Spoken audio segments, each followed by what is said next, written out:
There is but one truly serious philosophical problem, and that is suicide. That's pretty deep, you know. I'm a guy who still makes fart jokes. Yep, today I'm tackling the myth of Sisyphus. The Myth of Sisyphus is written by Albert Camus.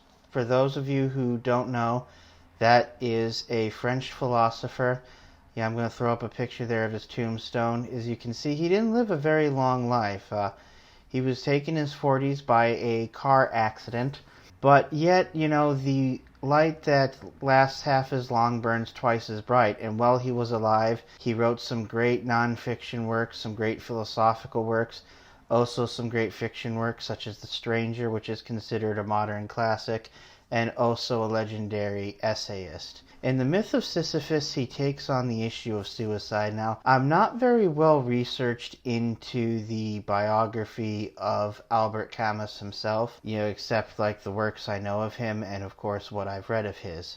But needless to say, I think he probably knows of somebody who committed suicide, and this was very near and dear to his heart. What he comes up with in this work and what he expresses is that it's not so much tragedy that happens to people, so much as it is when they encounter tragedy or anything that's the absurd that doesn't seem to have an explanation. You know, he's kind of this postmodern thought that a lot of people are, that the world may be patterned, but it's not patterned rationally. And when things happen that are out of that, you have two choices basically, you know, overcome it or go all the way to despair. And of course the ultimate act of that is, in his opinion, suicide. This book is actually pretty interesting, and you could consider it a sort of spiritual companion piece to Man's Search for Meaning by Viktor Frankl. Now, Viktor Frankl doesn't tackle the issue of suicide per se. He tackles the issue of the will to live, and specifically looks at that within the context of, you know, people who are optimistic throughout, you know, death camps such as he was and make it to the end versus people who don't, and how, you know, as you come to the end of the year, they could fortify themselves for a year, but when they realize that they're going to have to go through more, people just lay down and die. Well, Camus explains his positions very well. I mean, the man is a genius.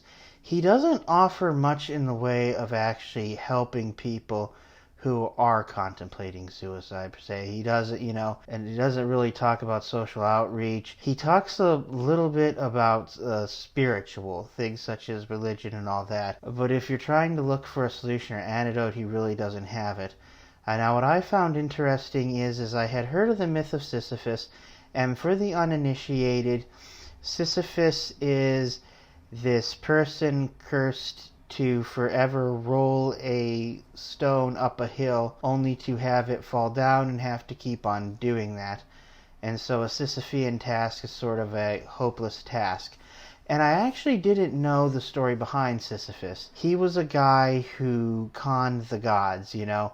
In one case, for example, you know, God has him in chains, and he says, oh, these chains are the most comfortable I've ever met, and he tricks the god into putting on a chains, and he, you know, basically goes to the beach, and there's a lot of stories such as that. He's called back to the underworld, he refuses to go, and so therefore, you know, he gets that curse. What I found interesting is when he talks about, when Camus talks about embracing the absurd, he mentions this of Sisyphus. He is as much through his passions as through his torture. I thought that was actually pretty interesting. So I guess the sort of modern day equivalent, if you wish to call it that, would be Jack-o'-the-Lantern. For those of you who don't know the story behind the Jack-o'-lantern, you know, Jack was a clever Irishman and, you know, sinner, couldn't go to heaven, didn't want to go to hell, so when the devil came to take him, he tricked the devil. And he did that, and there's two predominant ways in the story that this is told. One is he convinces the devil to climb a tree, most likely by saying, oh, I don't think you're mighty enough to climb this tree. Devil climbs the tree. While he's climbing, Jack carves a cross into the tree that the devil can't come down past the cross. Another one is